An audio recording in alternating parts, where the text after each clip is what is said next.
Good morning. Thank you for joining me on Made for More. Today we're going to look at a modern hymn for modern times. And to do so, I want to draw your attention to one of the most unlikely places. When life is going good, we see the Lord as blessing us. When life is hard, do we see the Lord's blessing as clearly then? We should. As God's people, we should. I'd like to read for you from Lamentations chapter 3. I am the man who has seen affliction under the rod of his wrath. He has driven and brought me into darkness without any light. Surely against me he turns his hand again and again the whole day long. He has made my flesh and my skin waste away. He has broken my bones. He has besieged and enveloped me with bitterness and tribulation.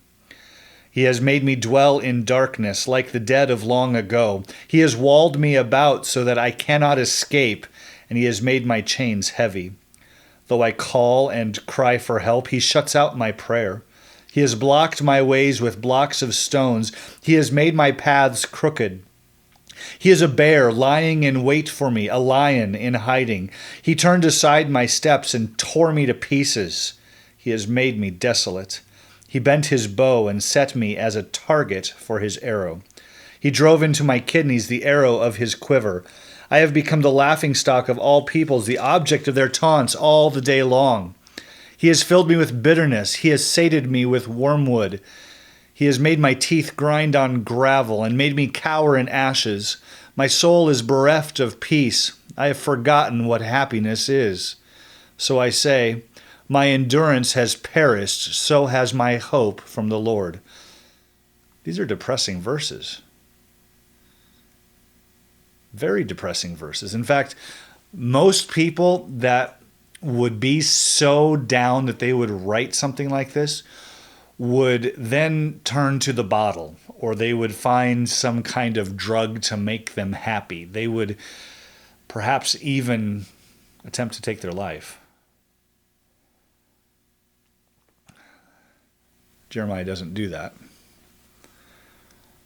Even though all these negative things are true about his life, and he continues, I stopped in verse 18, here's verse 19. Remember my affliction and my wanderings, the wormwood and the gall. My soul continually remembers it and is bowed down within me. There's nothing that he can do to get this stuff out of his mind. Can you relate to that? In the midst of all this, and of course this book is called Lamentations. Lament is not a happy thing. In the midst of all this, and many of you know where I'm going. In the midst of all this, verse 21, but this I call to mind, and therefore I have hope. The prophet says, even though life is terrible and there's nothing good on the horizon, all my circumstances are bad and it's not going to get better, I tell myself this truth, and here's the truth that he continues to tell himself. The steadfast love of the Lord never ceases. His mercies never come to an end. They are new every morning. Great is your faithfulness.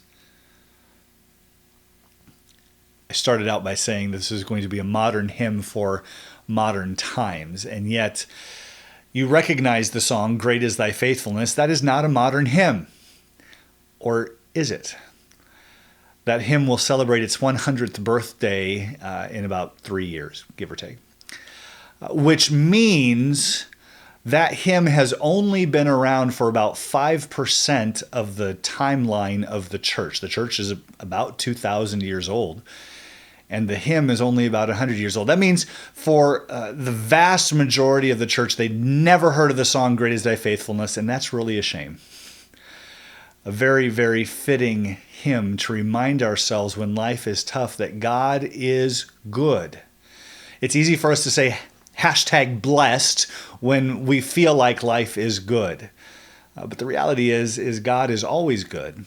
He's always good to his people. It may not feel good, but he is good. And if you wonder, what Jeremiah thought about how this is all happening.